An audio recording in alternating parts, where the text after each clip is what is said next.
welcome back to Glow Up with Shelly. If you've been wondering whether you should be using a retinoid of any kind, stick around because I'm going to tell you about the benefits and the drawbacks of Retin-A. If you are sold on Retin-A, you really want to do it, but you just don't know how to incorporate it into your routine, you need to stick around too, because I'm going to tell you about how to do all that as well. Remember, this channel is all about glowing up, transformative skincare, flawless makeup, and a lifestyle to match. If that resonates with you, hit subscribe and don't forget to ring the notification bell. I want you to know when I post future videos. What is all the hype? Why is everyone so in love with Retin-A?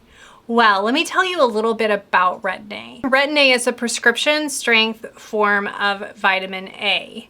This is not to be confused with retinol, which is over-the-counter vitamin A. That's really not vitamin A. Your body has to convert them to vitamin A in order to use them. So there's not a lot of science behind retinols.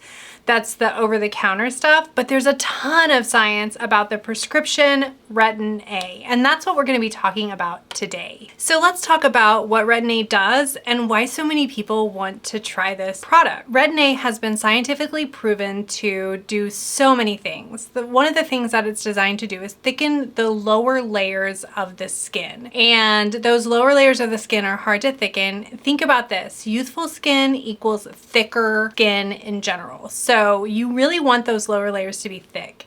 It also evens the lower layers of your skin out by boosting collagen production, which fills in those spaces and gaps where you usually have wrinkles. It reduces photo damage, so we're talking brown spots, hyperpigmentation, those fade, as well as any damage that you can't see. So it also speeds up cellular turnover and strengthens the outer layers of the skin. So it makes the outer layers of the skin kind of regenerate more quickly.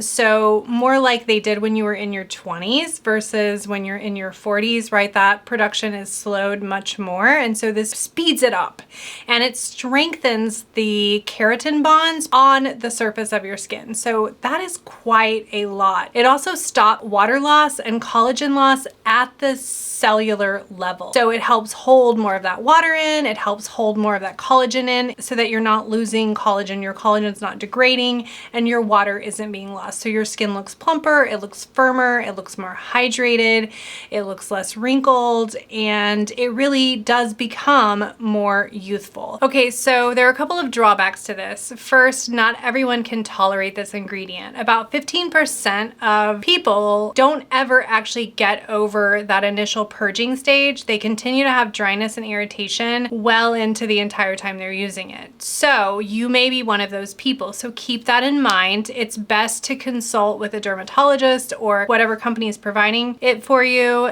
You need to consult with them to make sure that you're not damaging your skin in the long term. This ingredient is by prescription only, meaning you have to get it either from your dermatologist or from a service that keeps board professional dermatologists on standby for you.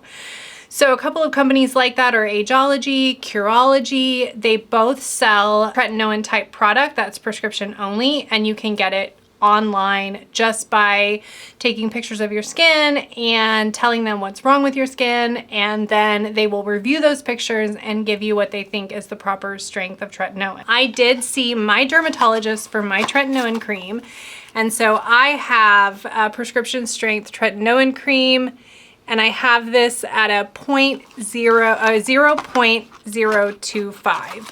So you're sold on this. You want to start Retin-A. Where do you start? Well, the first thing I have to tell you is remember that I am not a dermatologist and I am not an esthetician.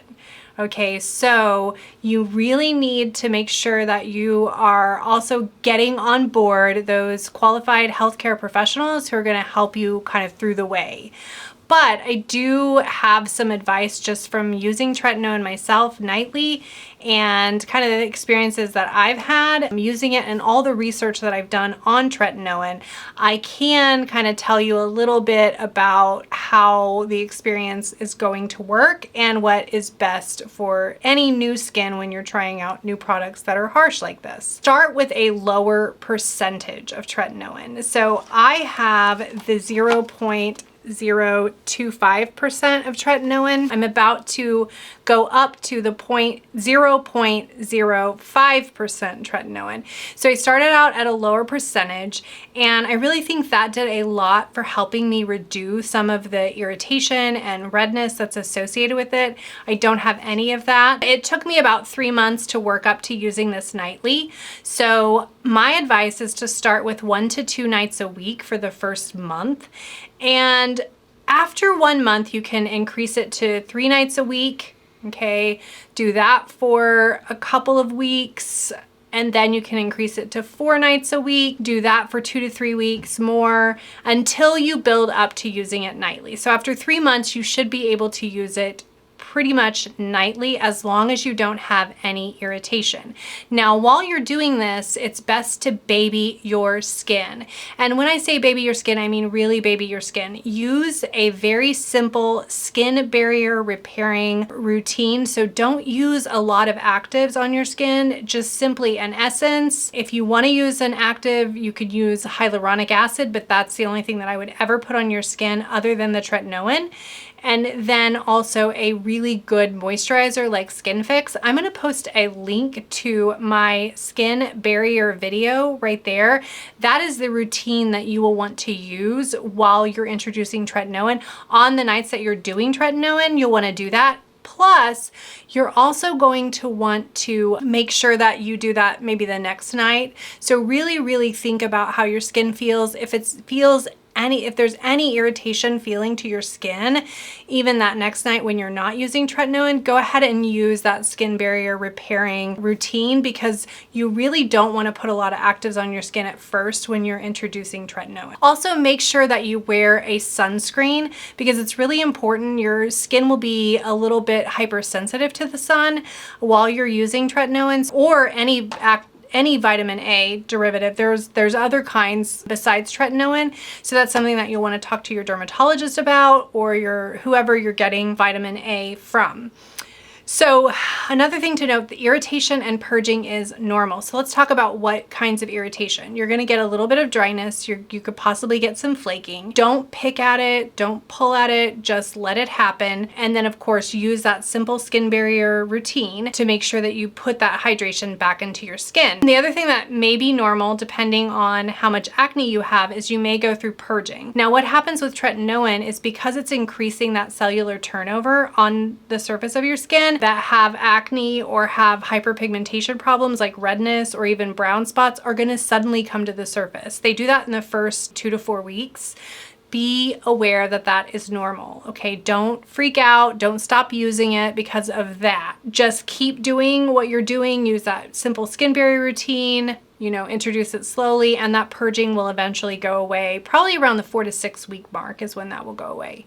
If you are having any dryness or irritation still after the 3 month mark, that's something that you'll want to speak to your dermatologist or your provider of vitamin A about, and they can kind of help you work through that, or you may have to decide that this is not right for you. That being said, I think Retin-A is definitely worth it. I've seen huge noticeable changes in my skin. Definitely something that I don't want to skip on. I've been using tretinoin pretty regularly in some form or another over the past 4 years.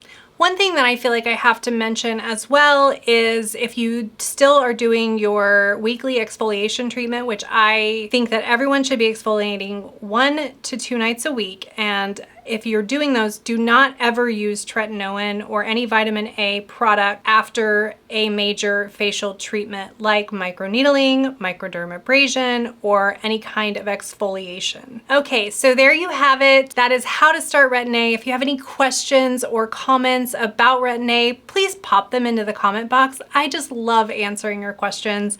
Again, thank you so much for watching. I love doing these videos. I'll see you next time on Glow Up with Shelly.